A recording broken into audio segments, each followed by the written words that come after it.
Hello, everyone. Today I'm going to discuss how Sam Harris does not understand reason and is actually at bottom an emotionalist. So let's get right into this. My name is Peter. Thank you for being here. Sam, you often speak about the importance of intuition. You had a podcast with Gavin DeBecker that placed intuition front and center in a life-saving way for many people. And yet, in the person of President Trump, and this question is not about him, we see the dark side of intuition, a man who says that his gut guides everything he does. And so that's got those of us who believe in intuition feeling a bit shaky. Can you please reassure us from an evolutionary standpoint or otherwise that intuition is something we can value? Thanks. Oh, please, can you help reassure me that I can just go with my feelings and I don't have to think about anything? Can you please save me from the fact that I saw the consequences of my action in the person of Donald Trump and his irrationality? Please, I don't want to have to accept the consequences and implications of my ideas and actions. Please, please save me, Sam. Well, it sort of depends on what you mean by intuition. For me, intuition is when you can break down your knowledge of a thing no further, the step you take is intuitive. So if I ask you, how is it that you understand that 2 + 2 makes 4? Right? So at some point you were taught this, but now you get it and you can't see it any other way. And when someone says 2 + 2 makes 5, that doesn't feel right. No, it makes 4. You believe it. You know it. It's a mathematical intuition at this point. It's basic. It's a basic building block of anything. If I told you, I have a bag here and I put 2 oranges in it, and then I put 2 more oranges in it, you'd helplessly form a picture of there being 4 oranges in there. And if I told you, oh no, there's 6 in here, well then something didn't add up, right? Yes, but what didn't add up is the fact that 2 and 2 is 4. This isn't something you got from another dimension. You know that 2 oranges and 2 oranges is the equivalent of 2 and 2 oranges, and that is not 6, because 6 is 2 and 2 and 2. And you get this from reality. This isn't just some thing you can't go underneath, oh, I don't know how math works. No, it's obvious, especially in this case. It's perceptually obvious. If somebody said, no, there's 6 in here, on this basic level, you wouldn't even say, no, well, the math checks out. What's going on underneath the math here is obvious. You're just talking about units in reality. Our knowledge of the world, our knowledge of causality, our knowledge of anything, our sense that the present bears some relationship, however lawful, to the past, all of that is cashed out intuitively, and so you can't get away from intuition. Everything is built on it, from basic logic and mathematics on up. All logic, all science, all human level knowledge, all just intuition. All of our abstract knowledge of how to build cars and computers and get these giant metal objects to fly through the air and land where we want them to land and to send things to the moon and get them to come back, all of that complicated scientific knowledge really just boils down to it feels right, according to Sam Harris. But we recognize that many of our intuitions are bad. They're faulty. We did not evolve to have common sense intuitions about the way the universe works, especially at the smallest scale of atoms, and especially at the largest scale of galaxies, and especially across vast stretches of time when you're talking about billions of years. So we know there are areas where our intuitions are very, very bad, and we correct for them with other intuitions that allow us to correct for them, like mathematical ones. How? How do you know which intuition beats another intuition if everything boils down to intuitions?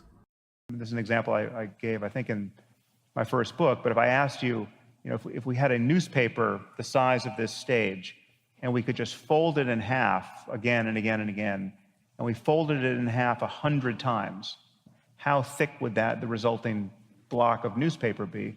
Well, most people, if you imagine it being the size of this stage, they imagine you would be able to fold it in half upon itself 100 times. And they imagine something maybe the size of a cinder block or, a very large brick. But you fold a newspaper in half 100 times, what you have in your hands is measured in light years, right? I mean, I forget exactly what it is, but it's probably bigger than the galaxy. So that's a very bad intuition we have there. But the intuition that allows us to recognize that it's bad is that this very simple mathematical operation of exponentiation actually works. Now, by works, he means it predicts things in reality, but you could know it was going to produce reliable predictions from the start. That's not something you have to only figure out after the fact. If you know the basis of math is legitimate, and you know that logic and non-contradiction are legitimate, you're just doing deductions from there, so you know where you end up is going to be true, just like you know that if your premises are true in a syllogism, you know the conclusion is going to be true. Now, this example of folding the paper is bizarre. It's obvious why people get this wrong. It's because they're thinking about it in terms of just laying one sheet of paper on top of another. They're not thinking about doubling and then doubling the doubling. They're not thinking about it in an exponential way. They're not thinking in reality about what's going on. They can't keep it in mind. They lose track of it. But Sam's whole point is that you can't get lower than the intuitions here. It's just your intuition is that it should just be like adding one piece of paper on top of another, and that turned out to be wrong, so we use math to correct that intuition. Remember, intuition is something you can't go underneath, but you can easily go underneath this. I just explained why people get that wrong.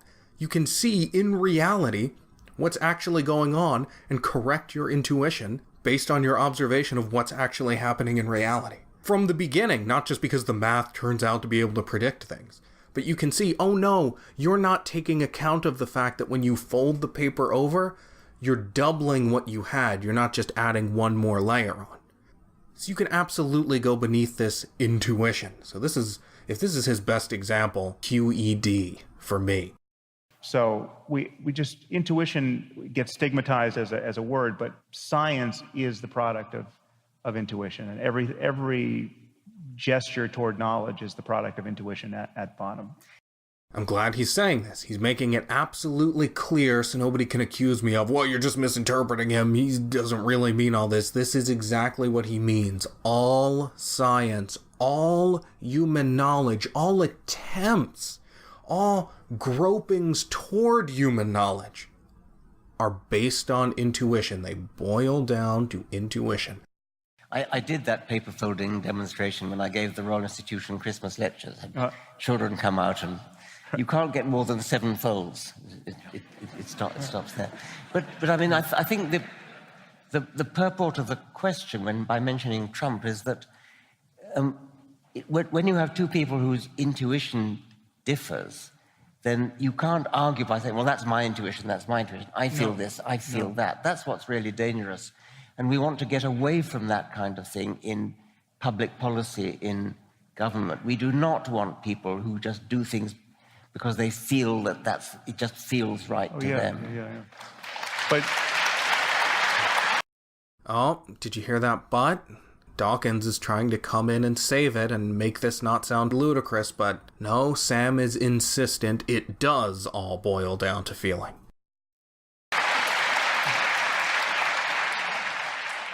Which is to say that you need an argument, but my noticing whether or not your argument runs through is again based on logical intuition. That's a much more sophisticated point, and but one that President Trump wouldn't get, by the way. No. Oh, haha, Trump is so dumb. You see how desperate they are. Dawkins, at least, is just so desperate. He's trying to say, no, there's something different about us. We're different from Donald Trump at bottom. Not if you believe what Sam Harris is insisting on. And you keep hearing him in the background saying, but. He can't let this go. He needs you to know. Reason is impotent. In some ways, I give him credit for that because he's staying consistent with his argument, regardless of the troublesome comparison it brings up regarding Trump, whereas Dawkins is just, please, by any means, don't compare me to Trump. Sam, you mentioned that intuition is the foundation of logic. I think it's the reverse. Yes, it is the reverse. This is Matt Dillahunty, whom I regard as unpleasant and obnoxious, and I'm sure you will too if you watch this whole video. He insists on interjecting lame jokes, but this is just another case of when things go bad, it's the highest levels that go bad first because they're leading the charge. So if you're charging into a swamp, well, the people at the front are going to sink first. It's just how the most prestigious universities are actually the worst ones. If you were going actually for education, you should just go to some podunk community college. You shouldn't go at all, but a community college would be better than Harvard. Same thing here. Matt Dillahunty is not on the level of Sam Harris and Richard Dawkins, but that is actually to his benefit here. I've also heard that he has pushed back against Sam Harris on the issue of free will. Just another instance of his common sense superiority. Logic and mathematics, these things are where we're making direct appeals to the facts of the universe. But we use critical thinking, we use this examination to train our intuition. You can get better. Yeah, you can get better, but your you intuition can't can improve. And so when you have, as Richard was pointing out, I have two people whose intuitions are in conflict. The solution is never going to be a third intuition. It's going to be, let's make an appeal to the evidence and retrain everybody's intuition. It's often a third intuition. I mean, often you bring in the mathematician who actually knows what he's talking about. And I wouldn't call that intuition. But again, the intuition intuition is this move that you can't justify without pulling yourself up by your own bootstraps. I mean, if I said to you, well, justify this idea that events need causes, the sense that when something happens, there must be some causal explanation for it happening. That's an intuition that is deeply held, and that's the foundation of science. And there are actually areas in science that seem to violate it, right? And then we're left actually not understanding what's going on, but we have other reasons to protect that area of confusion because, you know, in the case of something like quantum mechanics, it just works. It has such predictive utility that even though we don't have a clear, realistic picture of what's happening, we have to say, in some sense, this is the math works out and it's right. But these areas of science are less than perfectly satisfying because we're struggling to form a picture of reality, and our intuitions we don't have the right intuitions for it, and that's not a surprise because we, after all, are apes first. So this is another argumentum ad quantum. That's what I call it when people use the alleged overturning of the law of causality and identity on the subatomic level in order to justify contradictions of all manners. We can know the law of causality. We can know where that comes from. This is not something we can't get underneath. We know existence exists.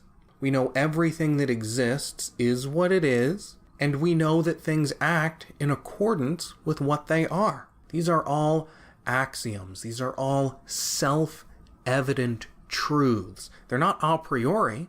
You have to have awareness of the world. But once you see, something exists, and therefore everything is what it is, and everything acts in accordance with its nature, those just follow. They're just self-evident corollaries.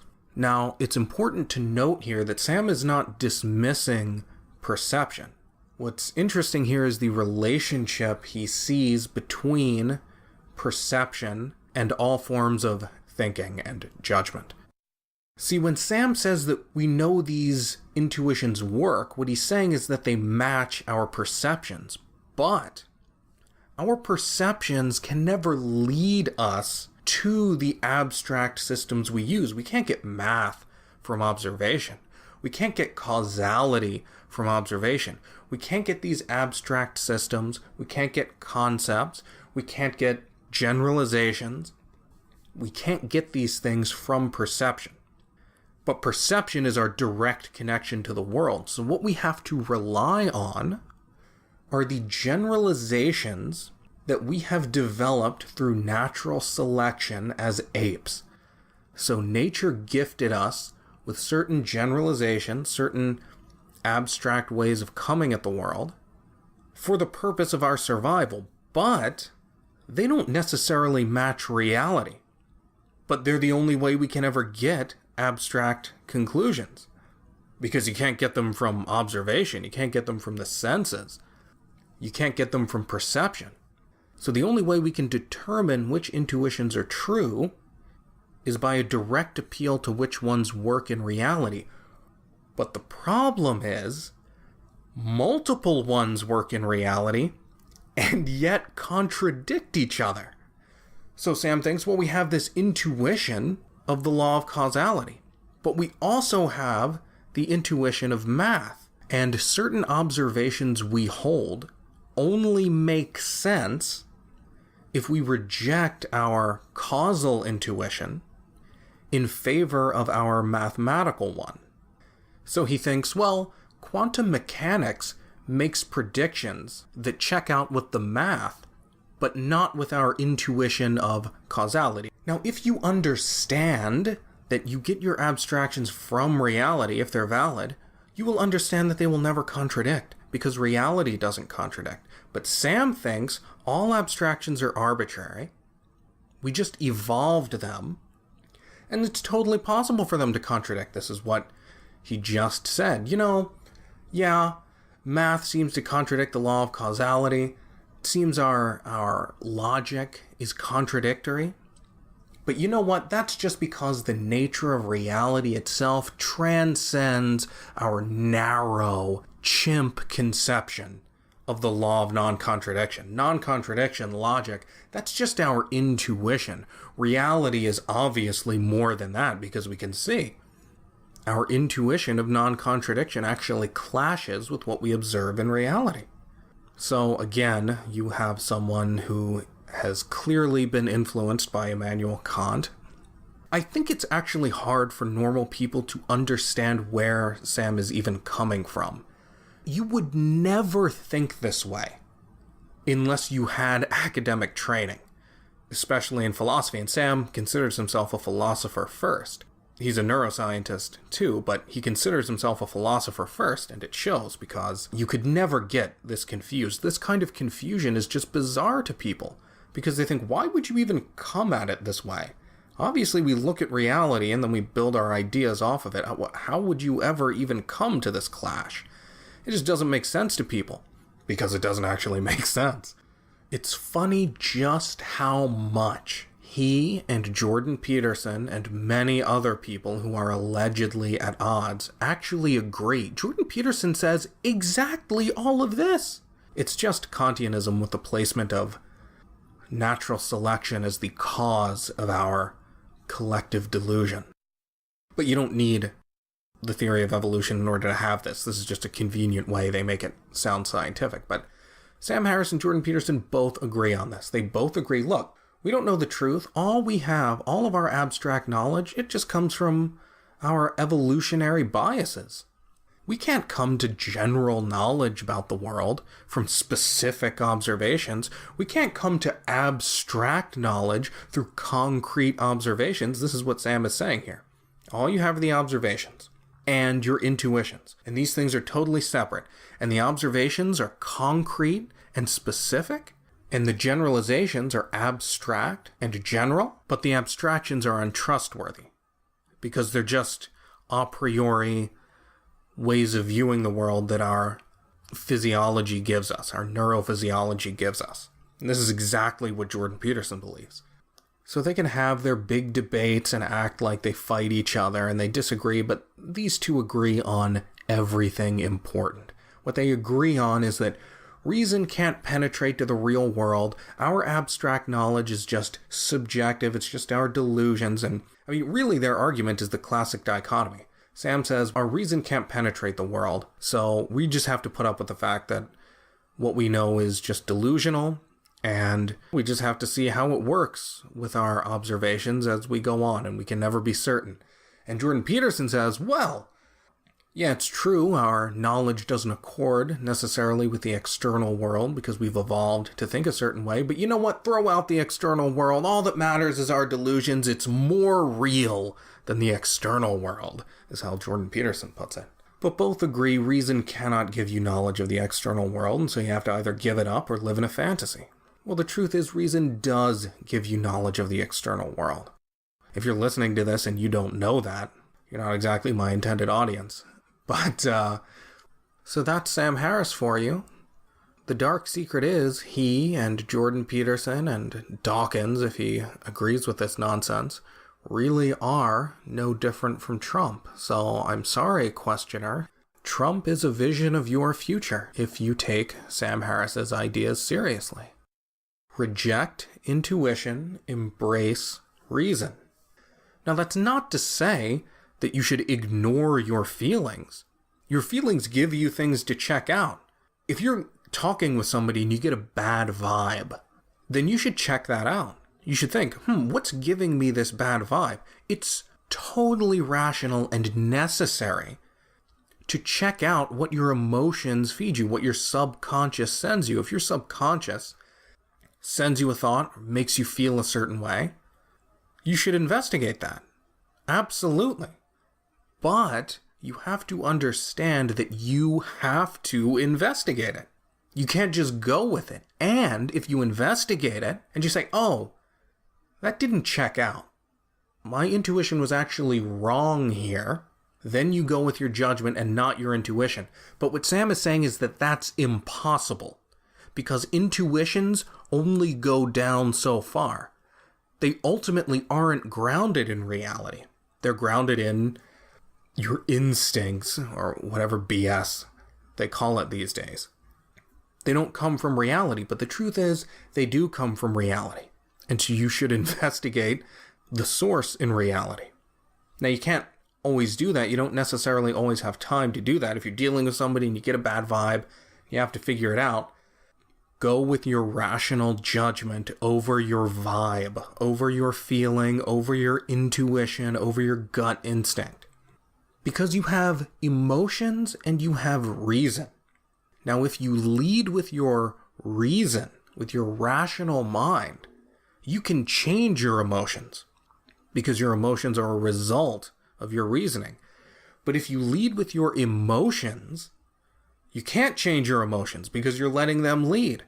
And you can't change what the rational conclusion is.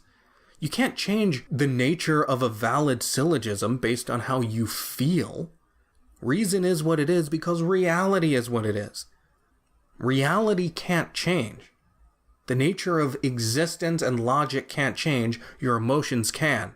So you better lead with reason, because this is a game of chicken, and logic and reality are not turning that car. So you better get your emotions to turn, or else you're going to get into a giant fiery wreck.